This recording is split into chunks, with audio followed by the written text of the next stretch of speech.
Welcome to Lung Lei.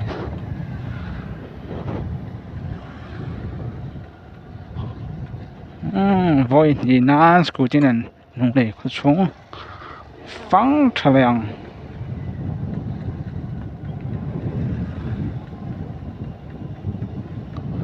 Mà như trong tổng khan Lung Lei có chắc để thút à. September thả về lạc khan Hindi ho không bụi Lung Lei ra sẽ về anh này à chứ kami ang kalay ka semua dengan kalawangkan có chung về cả lăng thị lâu đó tụi con tụi mình vòng chuôn hay với hay dịch tập nè đi sống bằng November sang thì sống thì bên đi nha phẳng trở lại đó thì anh chuyên video mà xả khăn lại về hè para si ven các thì mấy ạ si ven các thì đều nó mấy ạ Lung Lei thấy riết dọc nha nằm hè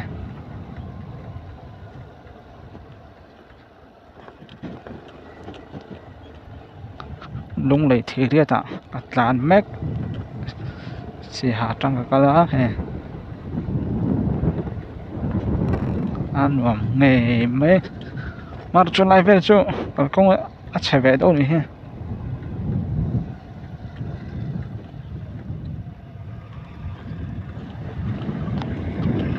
chỉ làm bằng hết chỗ mà sáng bằng tỏ thấu bằng hết lại hệ welcome to Chongbala section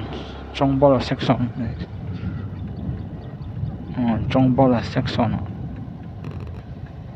thành chết khả năng lột về chứ cả đỉnh là mà hiện thấy riết tăng cái này cho nó cái nó tụt he set luôn rồi các sợi đàn thì nó set luôn khác thì mấy ạ set luôn thì tụi nó set luôn thì tụi nó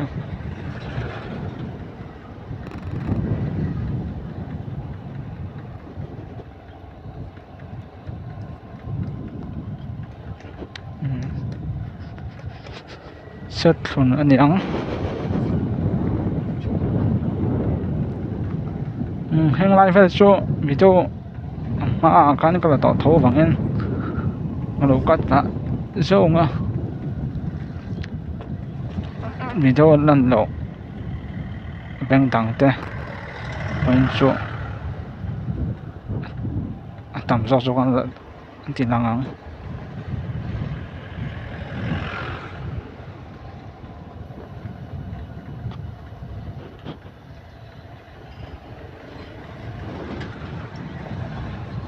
giờ phải lan tụi có chuyện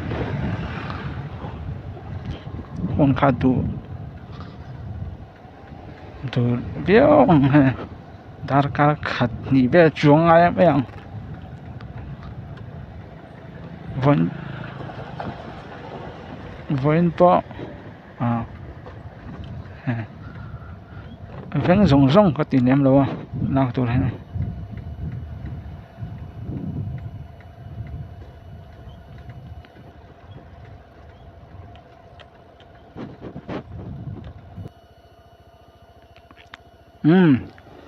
con nào hiện sẽ thuần Lung Lei sẽ thuần con luôn về chết hẳn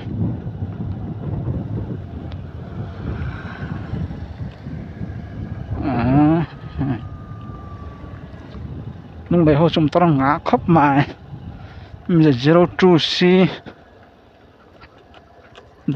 đi bỏ người trép tỏng ha c cái để làm em đi chung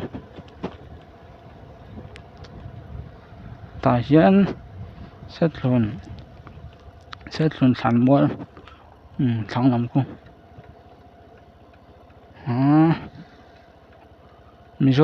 Mizoram khóc bụi bè bản hình nè Lung Lei kháng lẹ thấy có vấn lòng em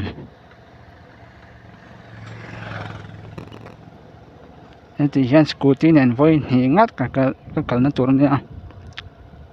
đang sumo nên chuan voi nhỉ voi li này chuan phải voi li cái vẹt răng mấy mấy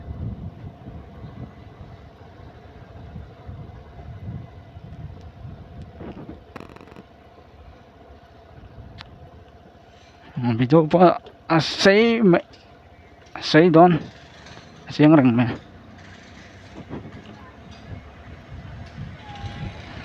khom liền pe tắc nữa xong video pa say no thi no anh sumong cái lại khăn cái tiếng lắm bằng hiện cái mấy khăn nhá cái về xin nào bố em lòng chung mà race về pop miếng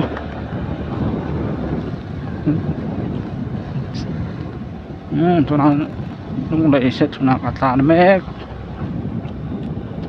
apa nom em có sung cả công việc chú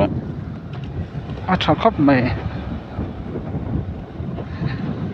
hết tiền khôi anh cả chuộc đòn chú có sắm nhận đâu cả công ông giờ chân tan thấy rất mình thiên chuộc nào chuộc về top mình làm nơi chỉ mấy tuổi nằm here sẽ thuần vấp anh những cái gì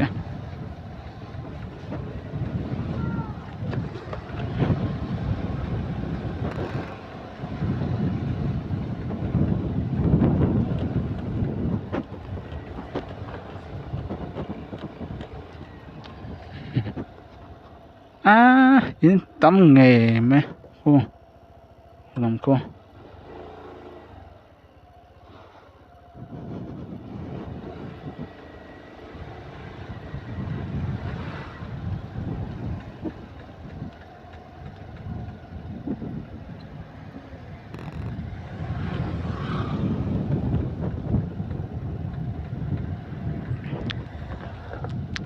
signboard in tarta kan en pa giờ mấy anh xem mi do ta tin chín tàu lửa ra tao là tắm tàu xe luôn này chú traffic te kan tin jam palang tin om rồi vang tin signboard in tarta en pa in xoay pa giờ mấy anh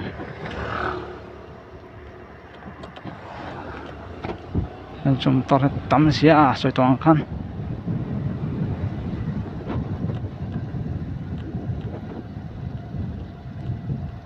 thì hiện cái nào con led lắm ạ xin xịt lắp ngay này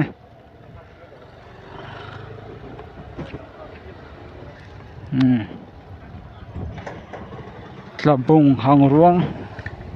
là bùng hàng ruộng cà phê nó mà hơn cái nó thì về không ạ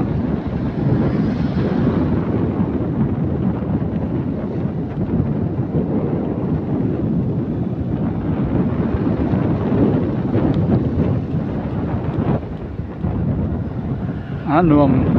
para nung này có sung bụi sung te chỉ bài này phép cũng đấy tiếc lắm mà所以tắc nhá ngủ thì nhiệt bẩn đấy con lấy đúng vội thì ná cụ tin này còn cái đây văng ấy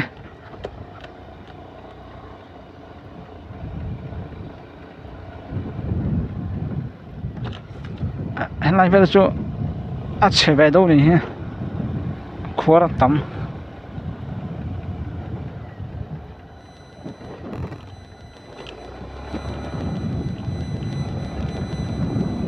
scooty này cái lại hơn khóa dur trên á tôi nạp phone dur lệ to hay sur lệ mấy ngầm sur với chỗ nào chọn mắc ngay đó này ni lo pon ro do ngai don ren ko de keng si lo wa ko la dur box ya bu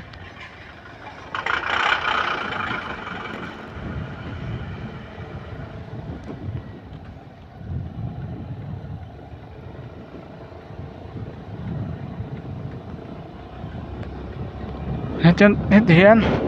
thầy trên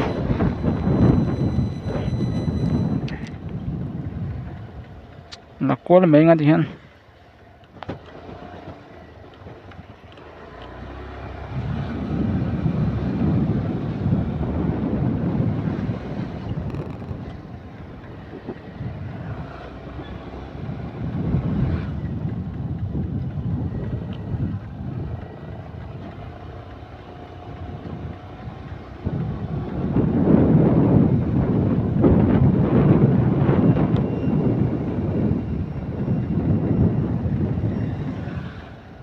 hết làm bằng hết em ven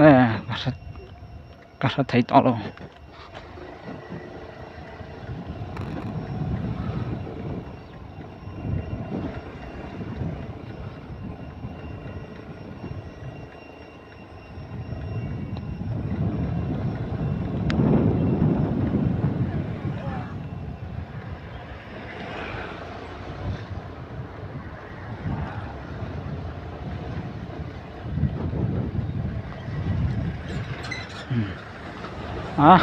tắm tul mà em tao chung tóc tắm tul đó này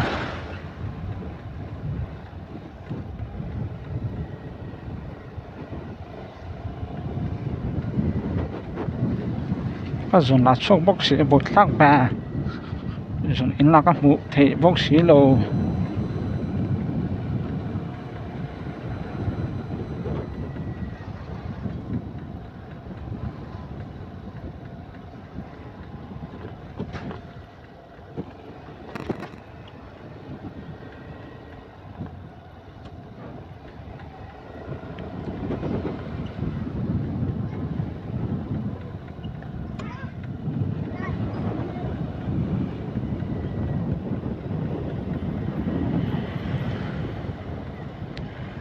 nuông khóc mà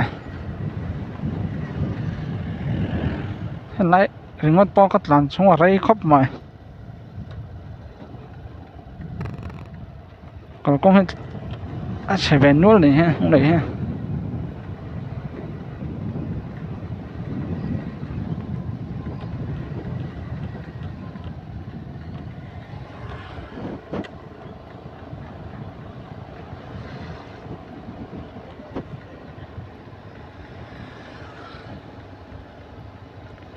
hàng lại phôi khóa thuốc khóc mà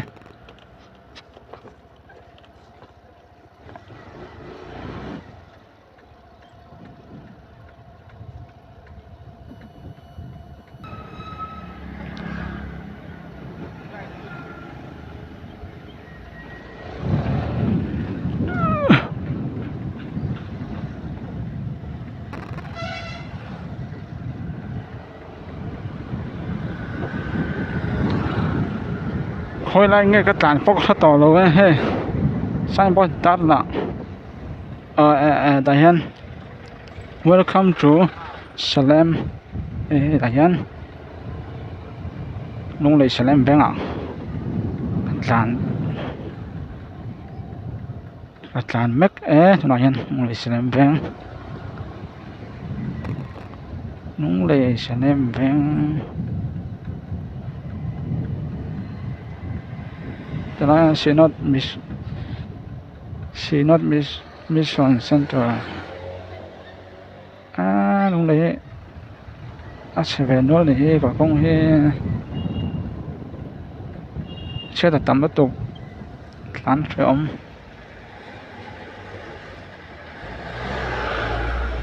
phá khủ và lại cho lùn khóc mấy à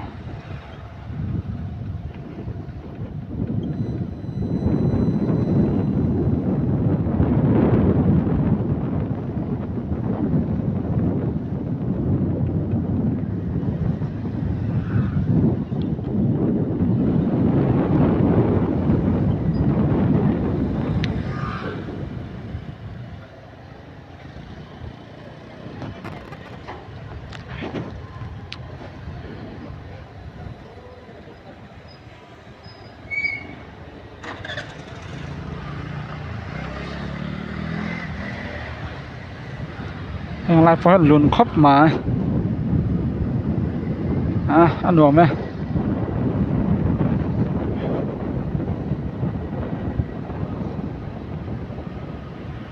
cái chuyện phải xe hiện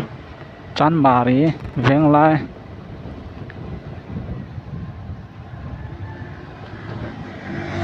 tan chọc trong bè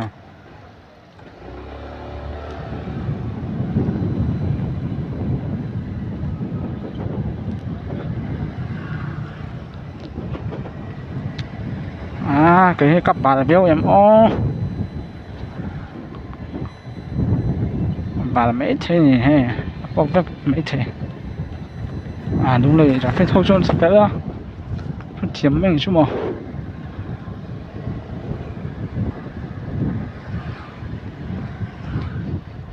thì hiện tràn bà rí nữa mà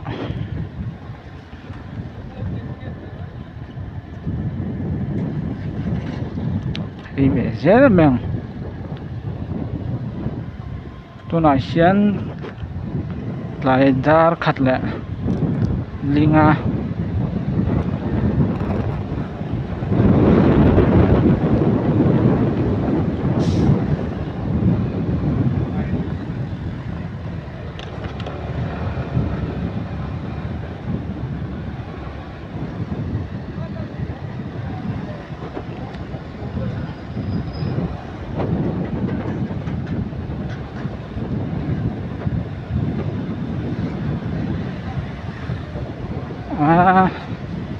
lại về cho nồm khóc mài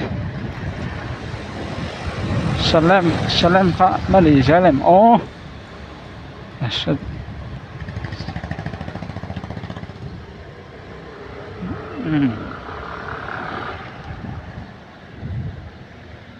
cái tiếng lắm ạ ở sụp nó mà gió phạm vang sụp nó làm về lại thông ạ cái chuyện phải sẽ là chăn mari nữa mà chăn mari veng lại nữa mà chăn mari trong ra xí veng lắm mà do phải rồi nga heng lại chú kể cho phong câu to khách sang về tàu tụ lại về chú chăn mari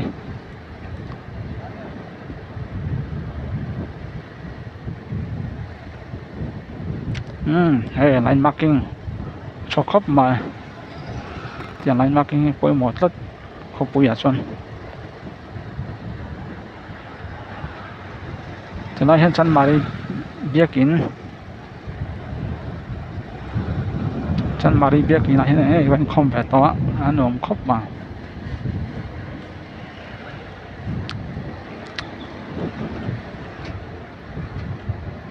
ยังไงเพย์จูอังงี้เพย์ครบมา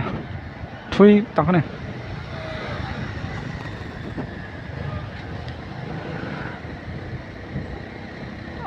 ฉันหัวจุกกันเลยเป็นงั้มเชี่ยหรอวะฉันชมตัวละตั้มเชี่ยเนี่ยที่ฉัน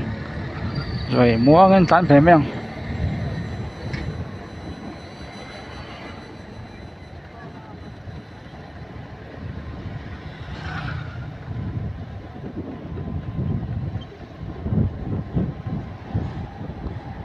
sẽ bên bạn bén rối rằng bén nó lại khác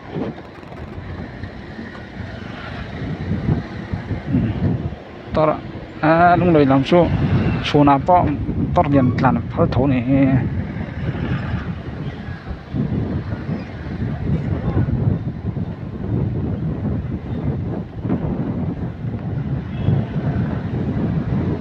số nó khắp bụi bể bẩn gì nè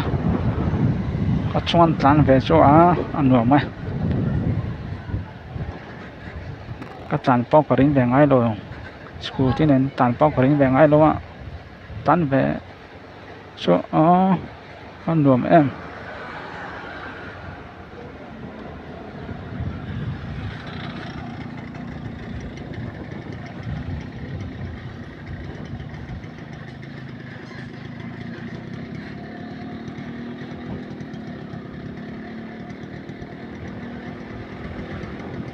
ra si beng beng ka an ang lo tuwa na chak mi ne kong han ang hom lo tuwa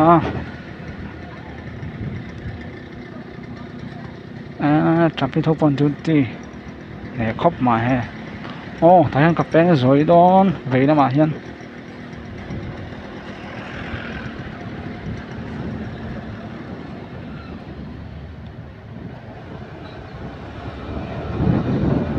tan phật lùng lắm nhỉ, cái về giống đồ tan về tóc vậy á,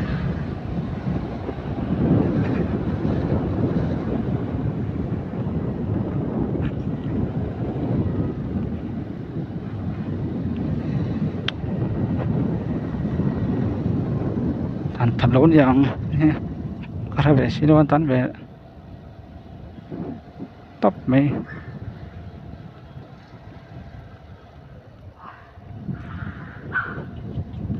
bằng ngày ông về là xí về cái thằng đó.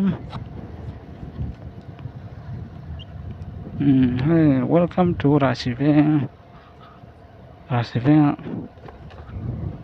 Rasiven ka lut về chia chứ khăn.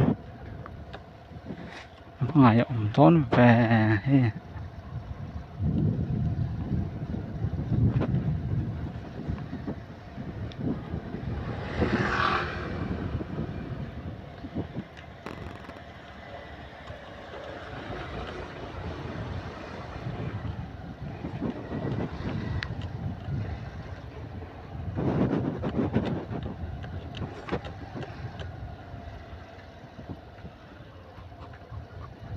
Bây giờ bỏ thuê đón khóc mà. Nó em sắm đón nha. Đúng đấy cho giáo về xe cái bỏ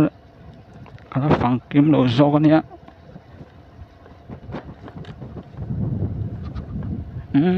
Hay này biết in Rasiven BCM biết in.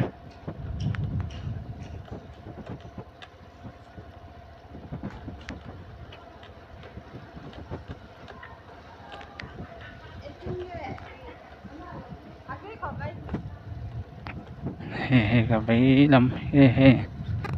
bằng ngày ông về cái không phải tôi lại đi không bùi lại khăn ngày ông lá mà anh chụp tên miệng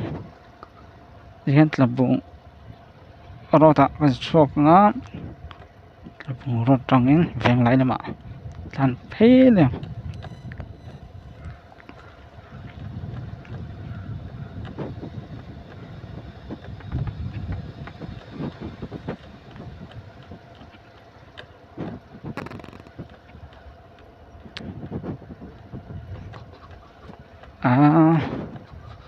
anh làm bằng thế cắt làn về cái ring lâu quá làn về rồi chua bắt nuông về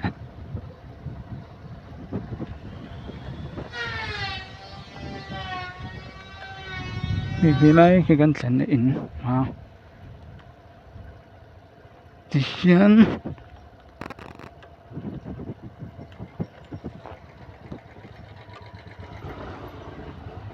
มันเพได้ยัง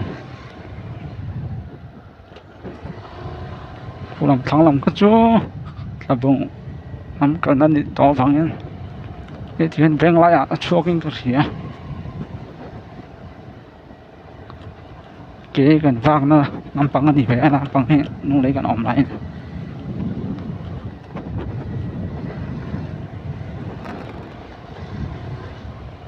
แห่งไรพอหลุนครบมา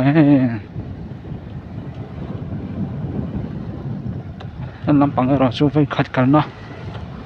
có vay khát cần nó khai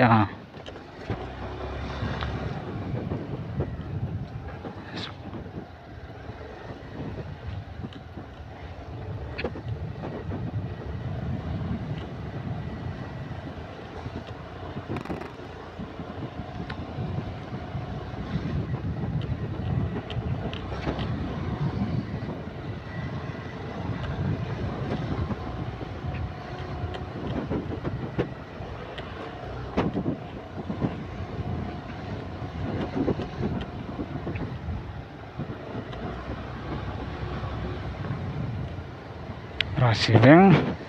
anh đi vét cái xe lại po ha không là Rasiven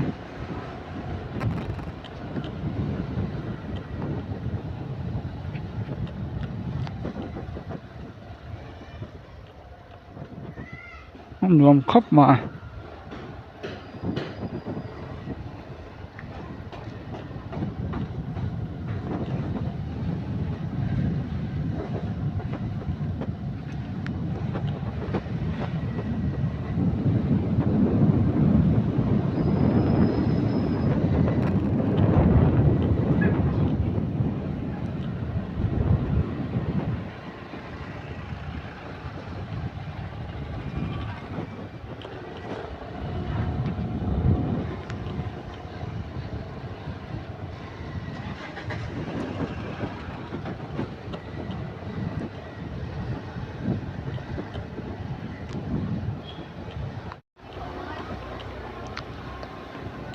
hiền có đang cắt suộc đó vẫn thật to lô và đi nhìn lô lô đó suộc quá nó rồi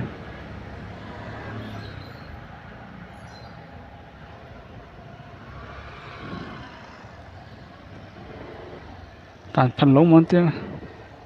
nay xem bố nhìn tàn cả khi lòng dốc khi nhiều ngờ tàn phần lỗ tí xia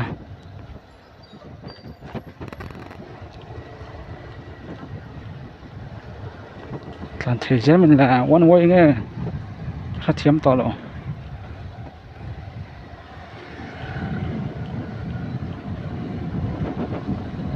vén lái thì tôi ngược chiều lái chung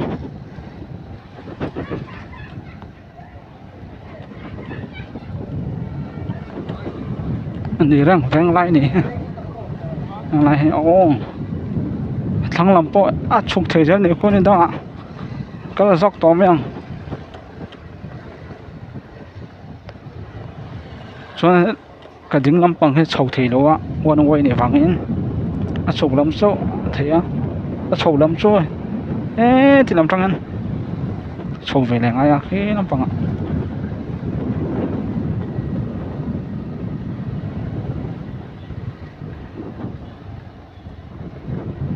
hay lại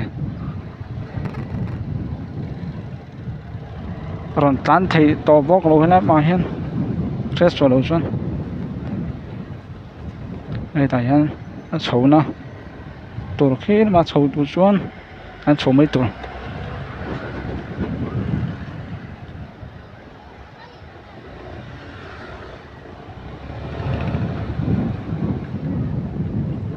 veng lại chỗ anh veng điện khóc mà veng lại chỗ nuông bà đấy chán mà đi phê vọng về lại chỗ anh nghĩ phê bóp mẹ ha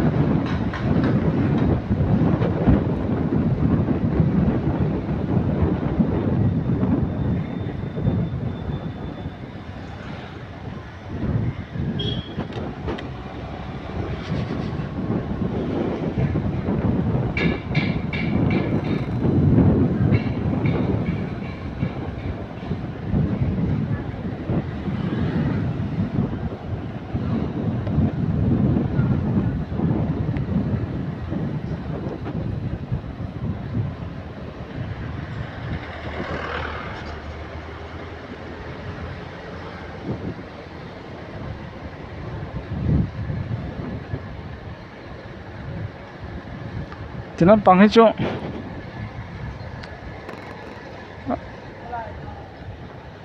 các là tàu thấu vắng lên thì chỗ nó xả khăn thế nó tục tàu luôn mèo rấy đó nó tục à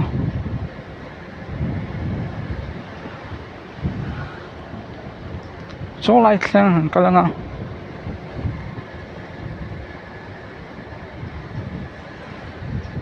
là rem sang à cái anh lết mèo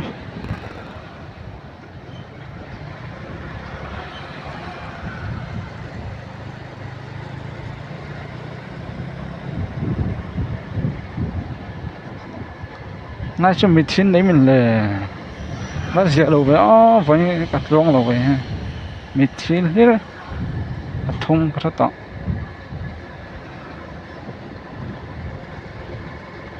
tao đã tắm xia bồi thác về tiền bay chỉ xí lâuวันhôm nay mình xong mình rồi cái lại thành in ông thấy chưa bốc bụi thì phải bỏ thành tổ lồng mèo thui video cho thui cái tục lộ thui cái tục quảng tiền hảo ông xia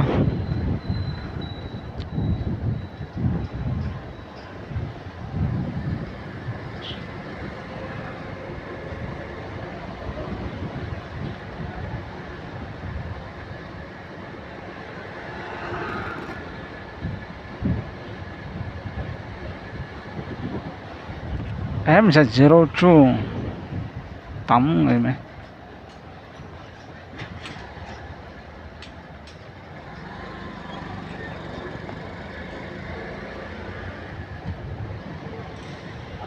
anh veng tiếng cái sốt to đem lo làm bằng hết sáng bữa dar po em man to lo para tam box ya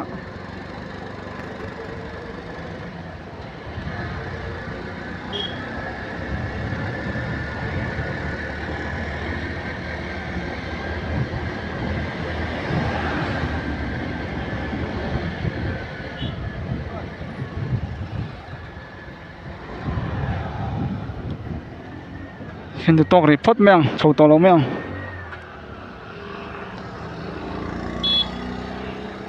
có thể xong các đông này có xong kiếm lâu to point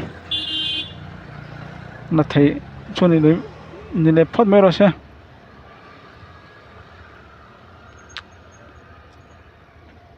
thì tôi thui nó tục lâu nan thì khăn tôi phát mấy ông nên đang ăn cơm trở lại mấy đón nha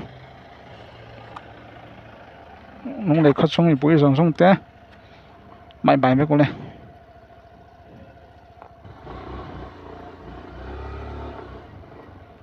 cái này lên pay mấy ông